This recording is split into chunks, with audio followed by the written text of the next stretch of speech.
Hi, I'm Danielle Bassoni, founder of VeggingOutandAbout.com and founder of Time for Change Kitchen, where you can find lots of plant-based whole foods recipes. So check us out. Today we're going to make 100% whole grain pita bread. I have posted a video earlier on Danielle's perfect pita bread. However, I do use a little oil in that recipe, and it isn't 100% whole grain. And so I've changed my ways a little bit, and I no longer use oil at all when I'm cooking, and it really isn't necessary. And so we're using 100% whole grain. This is a 100% whole wheat pastry flour. We have a teaspoon of salt, a teaspoon of sugar, and a small package of instant active dry yeast. And we have 10 ounces of water. It's important to know that whenever you're making bread, you should probably weigh it because you get a much more accurate measurement that way. So I've not only weighed my flour, which is 13.5 ounces, but I've also weighed my water, which is 10 ounces or 1 1/4 cups. This is 3 cups. And so and this is a nice little kitchen scale I bought at Walmart, and that's what I use to weigh these things. So I've pre-weighed them, and we're going to pour 1 1/4 cups or 10 ounces of water that is slightly warm. You don't want it too hot because it can kill your yeast. But what we're doing now is we're activating the yeast. And so to do that, we are adding a teaspoon of sugar because the yeast needs something to feed on in order to activate. And I've already cut this open, and we're adding 1 package of active dry yeast.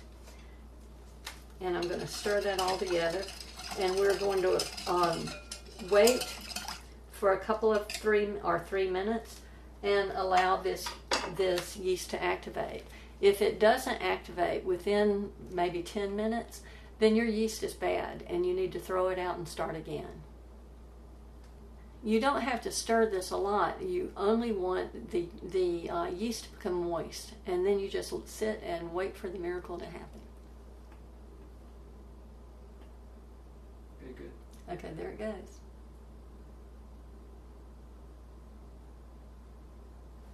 So you can see the explosion happening. The yeast is activating it, so you know you have a nice healthy yeast starter, and we can finish this process at any time now. So now we're going to add the salt.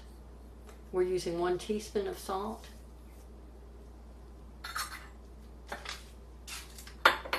And we'll stir that to incorporate it. And by the way, this is a Danish dough whisk. This is something this is a kitchen toy that you never knew you couldn't live without until you've tried it. It is a wonderful whisk for beginning the kneading process and for stirring doughs and batters. If you're making pancakes, this is a fantastic whisk for making pancakes. But it really helps you get your ingredients in to the point that you can start kneading it.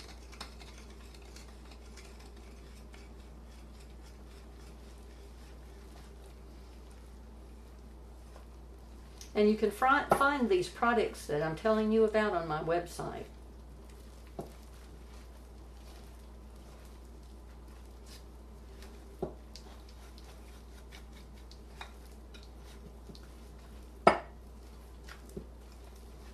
And see how nicely that incorporates this flour? You can't do this with a regular whisk, and it's hard to do it with a spoon or a fork. This is a very useful tool.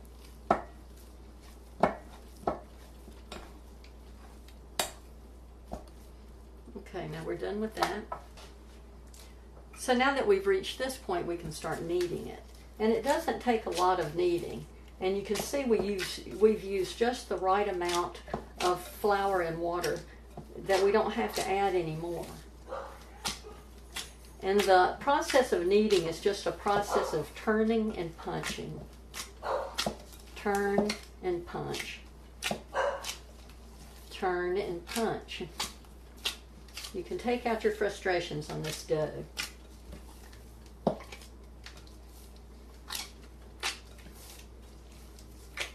We can clean up the edges a little bit. Add that.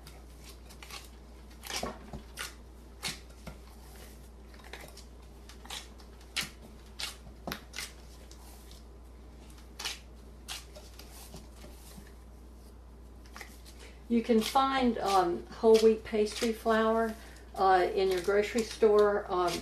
You can almost always find it at health food stores like Whole Foods or Earth Fare. You can buy it in bulk, which is the way I usually buy it. And I keep it in these half-gallon sized jars with a tight lid, and that prevents insects from getting into it. And you can label it right on the jar and then wash it off when you're done with it. Okay, so this is good enough. And so we're going to form this into a little ball. And it should be sticky, just enough to where it wants to stick to your fingers but can't quite do it. And so that's the perfect consistency for this. So we're just going to form it into a little ball, set it into this pan, back into the bowl, and we're going to cover it with plastic. This is a bread proofing cover. Is very much like a hairnet. You could actually use a hairnet, or you can just put plastic wrap on top. Now there is another thing I want to show you, and this is this Seedling Heat Mat. I love this thing, and this is kind of my own invention, using it in this way. I have granite countertops in my kitchen, and it's hard for me to get dough to rise because it's too cool, even in the summer, for me to get a proper rise to my dough. So I was working with some seedlings for my garden, and then I realized this would be perfect for proofing dough. It brings the dough to, I think, 20 degrees above ambient temperature. So it works beautifully for that. So if you have a cold kitchen, this is a nice investment, and it wasn't very expensive. So we'll let this sit and rise for about 30 minutes, and then we'll show you a couple of different ways you can bake this. Okay, we're back. It actually took about 45 minutes for this to rise, and the temperature will make a difference in that. And I made another batch because I want to put some of this away in my freezer, so I decided to go ahead and make another batch while we were doing this. So we take this and we deflate it. You want to let it rise till it's roughly twice its size.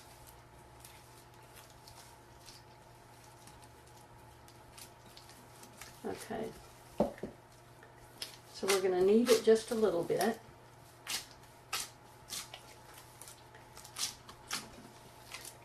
But not too much. It doesn't really need a lot of attention.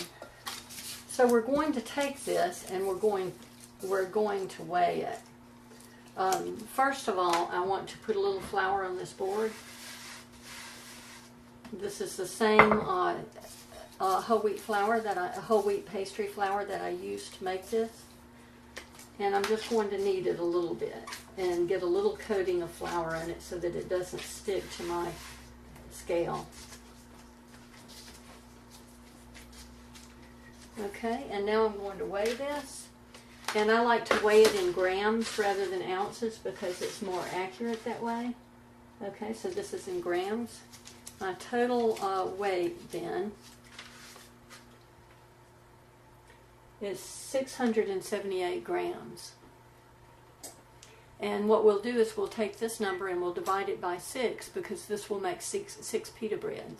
Now, like I said, if you don't care if your pitas are different sizes, you don't have to go through this step.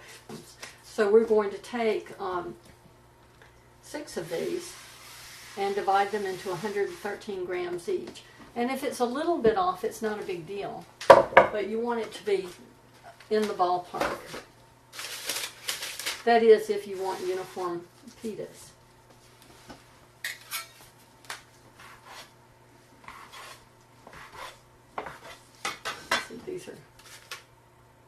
This is 130, so I have to cut this down a little. That's 100.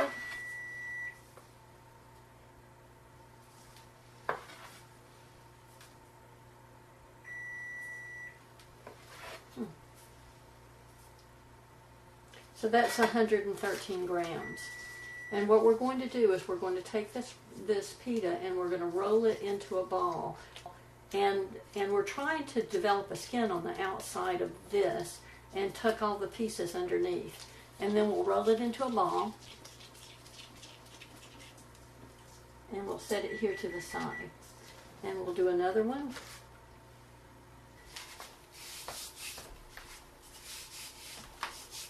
So we're going to roll these into small pitas. I have this little rolling pin. You can make little rolling pins like this from a 1-inch dowel. I bought this one, but I've made some since for classes and they work perfectly. So we want to roll them just into a nice little round shape, and we want them to not be terribly thin.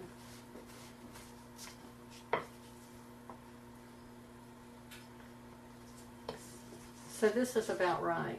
This is about 3/8 of an inch. And so we're going to set this aside and let it rest for 10 to 15 minutes while we do another one.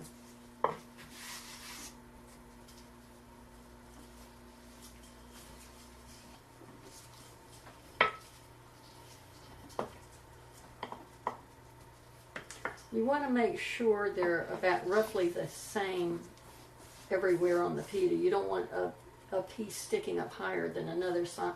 You don't want one side thicker than the other. You want it to cook evenly.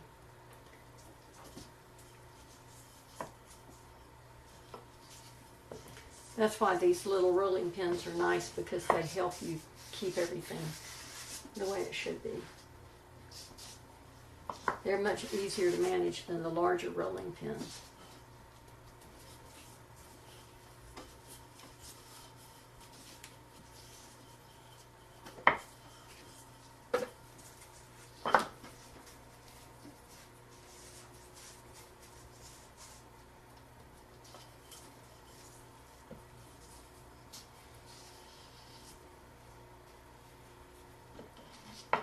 Okay. So I'm going to cover this now with a towel, and we're going to let it rest for 10 or 15 minutes before baking it. And while that's going on, I'm going to finish the second batch. Okay, we're back. I have done my other batch, and this is what it should look like. This has risen a little bit, but we're not going to let it rise a whole lot. But it's rested and it's ready to go on into the oven. I'm going to show you two different ways to do it. We're going to cook it on a baking stone in the oven. We're going to take half of these and do that. And the other half I'm going to put on an electric nonstick griddle, which is actually the griddle I use for making Ethiopian bread. But sometimes you don't have access to an oven, and you can also do this on the stovetop on a nonstick pan. But we're going to show you these two ways, and you can adjust it to your needs. Okay, so you want to place these on this pan, on this stone, but you don't want to slap it on there because you don't want it to deflate, and you also don't want to touch it with your hands because it's quite hot. And we'll close this and move on to the other grill. This is my Ethiopian mitad. It's been preheated at 350 degrees. I preheated the oven to 400 degrees because it tends to want to cook better at a little higher temperature.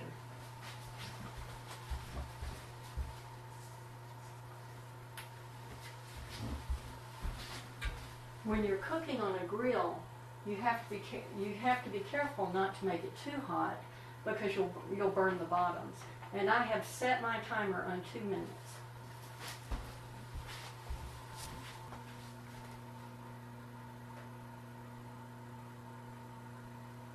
So we're going to turn these at 2 minutes. You can hear my timer going off. And we'll let these cook for another minute or so.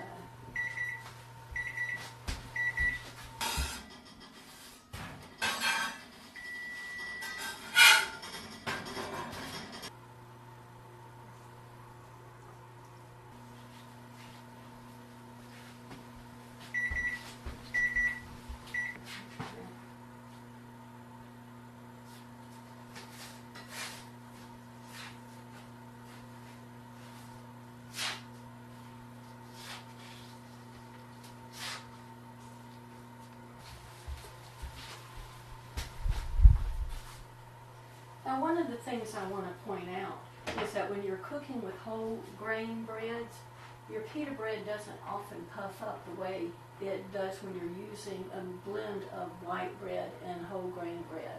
This one's doing it a little bit, but generally it won't. And that one's starting to do it too, huh? But generally they won't. And but it's fine because you can still slice them and you can still make pita pockets out of them. And I'll show you how to do that in a minute.